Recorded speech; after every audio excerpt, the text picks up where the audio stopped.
এই পর্যায়ে কথা বলতে চাই ফুটপাত নিয়ে অনেক সময় আমাদের আসলে কথা হয় পথচারীর হাঁটার যে জায়গা সেই ফুটপাত আমরা বেশিরভাগ সময় দেখি যে অস্থায়ী বাজার থেকে শুরু করে আরো অনেক কিছুতে সেটি দখল হয়ে থাকে এবং এটি নিয়ে বিভিন্ন সময় কথা হয় কিন্তু অনেক সময় আমরা অভিযানও দেখি উচ্ছেদ অভিযানও দেখি কিন্তু পরে পরিস্থিতি আবার একই রকম হয়ে যায়।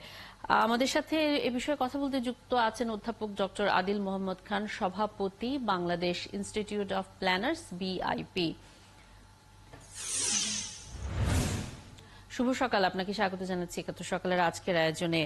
এই যে সড়কের আমাদের পরিস্থিতি, ফুটপাত যেখান থেকে পথচারীর হাঁটার কথা, সেই ফুটপাত দখলে থাকা, এগুলো নিয়ে আমরা বিভিন্ন সময় কথা বলেছি। আজকে যে খবরটি নিয়ে কথা বলবো সেটি মুন্সিগঞ্জ শহরের হাটলক্ষ্মীগঞ্জ এলাকার ধলেশ্বরী নদীর পাড় থেকে দেওভোগ এলাকার জেলা পরিষদ কার্যালয় পর্যন্ত যে সড়ক সেটি নিয়ে। কিন্তু এই সমস্যা আসলে সারা দেশেরও এবং রাজধানীতেও আমরা এই সমস্যাটা দেখি। মাঝে মাঝে উচ্ছেদ অভিযান এগুলো চলে কিন্তু আবার সেই একই পরিস্থিতি হয়ে কিন্তু দাঁড়ায়।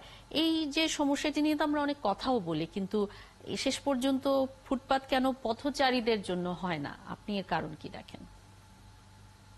ধন্যবাদ। আমরা ঢাকার ফুটপাত নিয়ে অনেক আলোচনা হয় কিন্তু আসলে ফুটপাতের সমস্যা শুধু ঢাকা না, সারা বাংলাদেশের বিভিন্ন নগর এলাকাতেই আসলে ফুটপাত গুলো দখল হয়ে গেছে এবং এই দখলগুলো তো আসলে যারা ফুটপাতে বসেন তারা প্রান্তিক লোক, হকার বা যারা তারা, কিন্তু অধিকাংশ সময় দেখা যাচ্ছে এই দখলের সাথে রাজনৈতিক যারা লোক তাদের জড়িত থাকার অভিযোগ আছে এবং ক্ষেত্রে আইন শৃঙ্খলা বাহিনীর লোক অভিযোগ আছে। আমি একটা গবেষণা করছিলাম আজকে সকালেও, যে সেখানে বলা হচ্ছে যে ফুটপাতের এই যে টাকার ভাগ, সেখানে পুলিশ থেকে শুরু করে রাজনৈতিক লোক এবং লাইনম্যান তারা মিলে একটা চক্র তৈরি করেছে। এই চক্রের শুধু ঢাকা শহর হিসেবে এই বছরে ৩,০০০ কোটি টাকার বাণিজ্য সেখানে হচ্ছে। তাহলে এই যে ঢাকার যে রোগটা আসলে সারা বাংলাদেশের রোগ, মুন্সিগঞ্জ থেকে শুরু করে প্রতিটি সেকেন্ডারি শহরেও দেখা যাচ্ছে ফুটপাতে হকার কিংবা সেখানে কখনো অটোরিকশার গ্যারেজ কিংবা এমন কিছু নাই যেখানে হচ্ছে না, কিন্তু যেখানে আমরা যারা পথচারী, আমরা যারা নগর এলাকাতে হাঁটবো, সে হাঁটার সুযোগটা একদম সংকুচিত হয়ে যায়। এখন জন্ম সনদ দিয়ে খোলো বিকাশ স্টুডেন্ট অ্যাকাউন্ট, নিজের বিকাশ নিজে কর। এবং এর কারণে যেটা হয় যে ফুটপাতের এই যে আমরা হাঁটতে না পেরে আমরা যখন রাস্তা দিয়ে হাঁটি তখন প্রচুর দুর্ঘটনার শিকার হতে হয়। অথচ এটা হচ্ছে সুশাসনের সমস্যা। গভর্নেন্স ঠিক থাকলে ফুটপাত গুলো আসলে পথচারীরই থাকার কথা ছিল। এর বাইরে যারা প্রান্তিক লোক তাদের যদি কোনো ধরনের ইকোনমিক অ্যাক্টিভিটির জন্য আমরা জায়গা বরাদ্দ দেওয়ার জিনিস, সেটা আসলে আমরা পরিকল্পনা মাফিক প্ল্যানিং এর মাধ্যমে করার কথা। কিন্তু জনগণের যে হাঁটবার যে অধিকার, যেটা মৌলিক অধিকারের একটা অংশ, সেটাকে আমরা এই ধরনের মাসোহারার ভিত্তিতে আমরা দিচ্ছি। আবার আইন শৃঙ্খলার বাহিনীর লোকেরা তাদের জিজ্ঞেস করলে বলে আমরা জানি না, আমরা অভিযান চালাবো। কিন্তু মূল দুঃখের বিষয়টা হচ্ছে যে তাদেরই কেউ না কেউ চক্রের সাথে জড়িত। তার পেছনে সবচেয়ে বড় যে চক্র, সেটা হচ্ছে রাজনীতির সাথে যারা জড়িত বা সমাজের প্রভাবশালী সে এলাকার, তারা এই বিষয়টাকে একটা সংস্কৃতিতে নিয়ে এসেছে। আপনারা প্রচুর রিপোর্টিং করেন কিন্তু মূল বিষয়টা হচ্ছে তার পেছনের যে এই যে টাকার যে অর্থনীতি, যেটাকে আমরা বলি পলিটিক্যাল ইকোনমি, সেই ইকোনমিটাকে নিয়ে নাড়াচাড়া করতে হলে সরকারকে করতে হবে। এটা না করে যতই আমরা এই ফুটপাতের বিষয়টা নিয়ে পুলিশের কাছে যাই, তারা একই কথা, গদবাঁধা কথাই বলে যে আমরা দেখবো, কিন্তু আসলে মূল বিষয়টা হচ্ছে তার পেছনে যে চক্রটা, সেই চক্রের সাথে তারা জড়িত।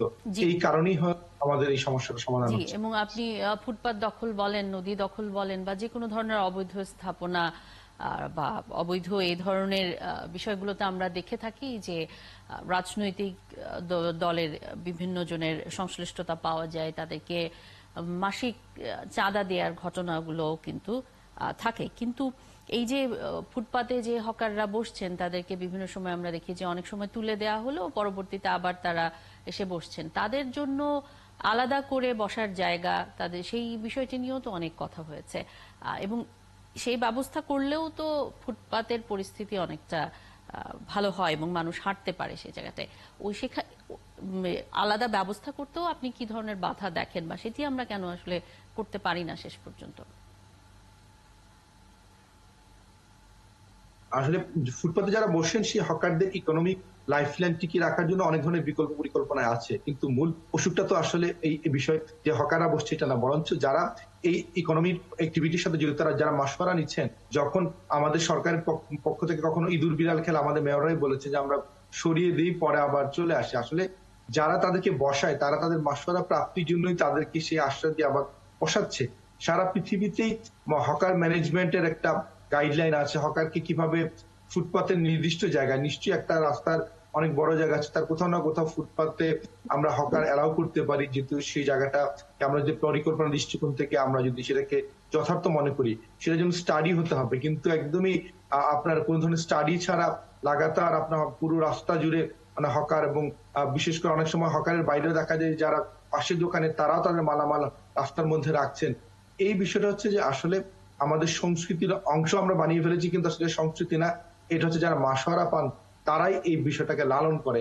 কিন্তু যদি পরিকল্পনার দৃষ্টিকোণ থেকে দেখেন, তখন এদেরকে কিভাবে আরবান ইকোনমিতে অন্যান্যভাবে ইন্টিগ্রেট করা যায় সেই বিষয়টা নিয়ে আমাদের আলোচনা দরকার। বিশেষ করে আমাদের যারা প্রান্তিক লোকেরা আছে তাদের জন্য সোশ্যাল সেফটি খাতে বরাদ্দের কথা অনেকবার আসছে, কিন্তু তারা প্রান্তিক, তাদেরকে সেই সোশ্যাল সেফটি খাতে আমরা দিতে পারি। কিন্তু এখানে আরেকটা ইম্পর্টেন্ট আলোচনা, যারা ফুটপাতে এই ধরনের ব্যবসা করেন তারা কিন্তু সবাই প্রান্তিক না। কেননা অনেক শহরে আপনি যদি রেগুলার ফুটপাতে এই ধরনের হকিং করেন তার প্রচুর ইনকামও আছে। এখন আপনি হঠাৎ করে আপনি হয়তো কোথাও কোনো ধরনের অর্থনৈতিক বিপর্যয়ের কারণে রাস্তায় বসেছেন, প্রথম বছর আপনার প্রান্তিক হতে পারেন, কিন্তু আপনি যদি টানা 5-10 বছর ধরে সেখানে ব্যবসা করতে থাকেন, ইতিমধ্যে আপনার প্রচুর কিন্তু অর্থনৈতিক যে উপযোগ সেটা অলরেডি চলে এসেছে। এই জন্য এই বিষয়টা একটা হলিস্টিক বিষয়। কিন্তু আপনি যদি মূল যে সমস্যাটা, এখানে যে রাজনৈতিক ব্যক্তিরা সাথে জড়িত আছে, যে আইন শৃঙ্খলা বাহিনীর ব্যক্তিরা মাসোয়ারা পান, তাদেরকে আইনের আওতায় না আসলে, এই চক্রটাকে না ভাঙতে পারলে ফুটপাত নিয়ে বাংলাদেশের কোনো আলোচনা আসলে সমাধান হবে না। আমি যদি পেশাজীবী হিসেবে পরিকল্পনাবিদদের কাছে সমাধান আছে, আমাদের সরকার প্রতি বছর সামাজিক নিরাপত্তা খাতে প্রচুর ব্যয় করে, সেই ব্যয়টা কিভাবে আরো টেকসই উপায়ে আমরা এই যে আরবান যারা এই ধরনের সোশ্যাল সেফটি নেটের বাইরে আছেন তাদেরকে নিয়ে আসা যায়, এই আলোচনা করতে পারি। কিন্তু মূল বিষয়টা হচ্ছে যে এই পলিটিক্যাল ইকোনমিতে সরকার কখনই হাত দিতে পারেনি।